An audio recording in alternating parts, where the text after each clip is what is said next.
आत्मजागृति सत्संग हरिचंदनपुर ब्लॉक दशघरिया निवासी रंजन राउत बासभवन में शनिश्चर मेला उद्यापन अवसर में राउत परिवार वर्ग एवं ग्रामवासी तथा जंघिरा अंचल शताधिक भगवत रसग्राही सज्जन मान समावेश में आत्मजागृति सत्संग अनुष्ठित होईछि।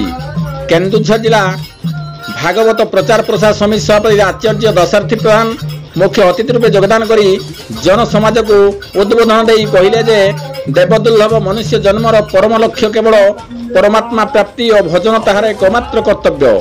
तत्वदर्शी गुरु को चरणाश्रित होई मुख्यदायक आत्मज्ञान लाभपूर्वक आत्मकल्याण मार्ग में अग्रसर हेले अर्थात ज्ञानजनित ध्यान और भजन आदि साधन प्रवृत्त हेले जीव परम गति लाभ करिवो, एथिरे कोनोसी संदेह नाही।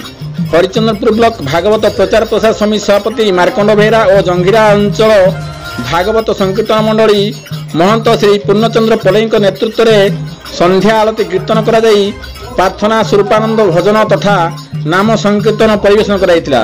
एथिरे ब्लॉक यादव समिति सभापति सुखदेव महाकुड़, कार्यकारी सभापति नुठू बारिक एवं हेमंत खिलार, भिकारी नायक, नारायण साहू, घनश्याम साहू, संतोष कुमार घणा तथा चक्रधर बारिक प्रमुख सक्रिय अंशग्रहण करथिले। बीर रिपोर्ट केडी निजुड़िया।